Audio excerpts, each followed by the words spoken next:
So you can go down there on tours, actually, 7 days a week. Actually, it's open, just at different hours. So, only during the weekdays, it closes around 4:30, 5 o'clock. But on Saturdays and Sundays, get your parents to take you down there, take a look in the visitor center. There's a lot of information there on space, and there are t-shirts. There are model rockets like you see here. There are a lot of kids that actually build a lot of these rockets, and we actually launch them down at the Goddard Space Center.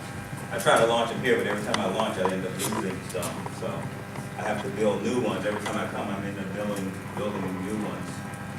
So hopefully today, I'm gonna try to change it a little bit and launch back towards the woods. And then as the rockets come back over the building, at least they'll land on top of the building. I mean, I see some in the trees actually back here. But anyway, what I did at Goddard for about 30 some years is pretty much, I was in the computer business. I came right out of the U.S. Air Force, went to Goddard as an analyst. Now, I don't know how that sound is being. You want to turn it off?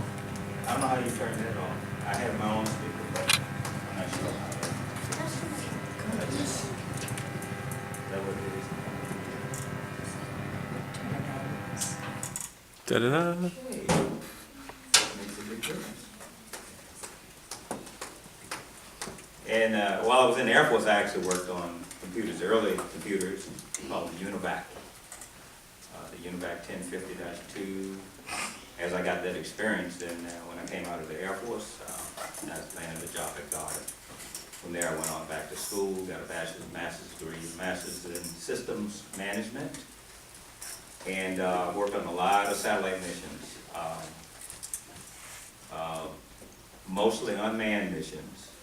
But today I'm going to talk pretty much about the space shuttle. Now, space shuttle is now kind of obsolete, doesn't fly anymore. Actually, have some new spacecraft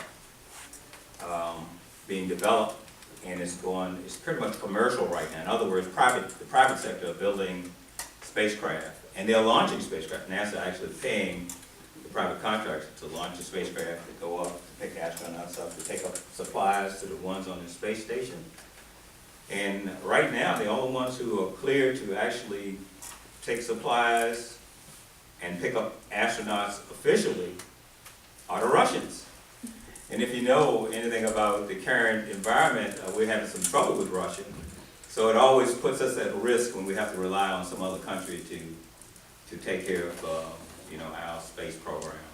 So now that I think this will force the commercial industry to come along a little bit faster. They actually have flown some test flights up to the International Space Station, taking supplies to the astronauts. So they have to go through several maneuvers before they are cleared to do that officially for NASA.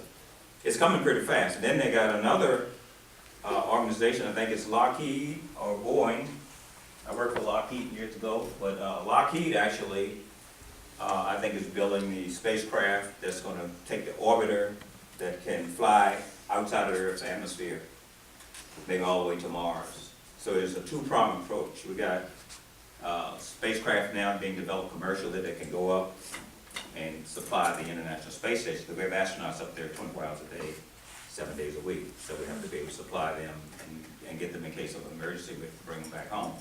And then the second prong is to look at the future. Man going out to Mars, past the moon.